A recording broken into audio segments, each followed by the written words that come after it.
তুলনা কমিয়ে দেন, you will be happy. নিজে কেউ না, অন্য কেউ না, তুলনা করবেন না। অনেকে আমরা তুলনা করি নিজের স্ত্রীকে আরেক নারীর সাথে, নিজের সন্তানকে আরেক সন্তানের সাথে, নিজের ভাইকে আরেক মানুষের সাথে করে তাকে ছোট করি। অনেকে দেখবেন ছেলে মেয়ে একটু ভালো পড়াশোনা করে নেই, বলে যে কি করলি তুই, ওই দেখ পাশের বাড়ির ওই ছেলে A+ পাইছে, যা তার পা ধোয়া পানি খা।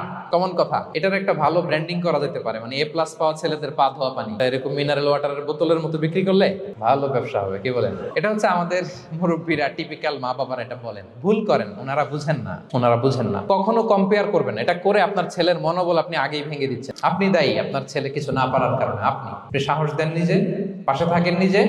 A+ যারা পাইছে ওর পা ধোয়া পানি খেতে বলছেন যে, এই জন্য ওকে, ওই ছেলেকে আল্লাহ A+ পাওয়ার জন্য বানাইছে, আল্লাহ ওকে ওই মেধা দিচ্ছে, কিন্তু আপনার ছেলেরা আবার আল্লাহ তাআলা অন্যদিকে মেধা বাড়ায় দিচ্ছে।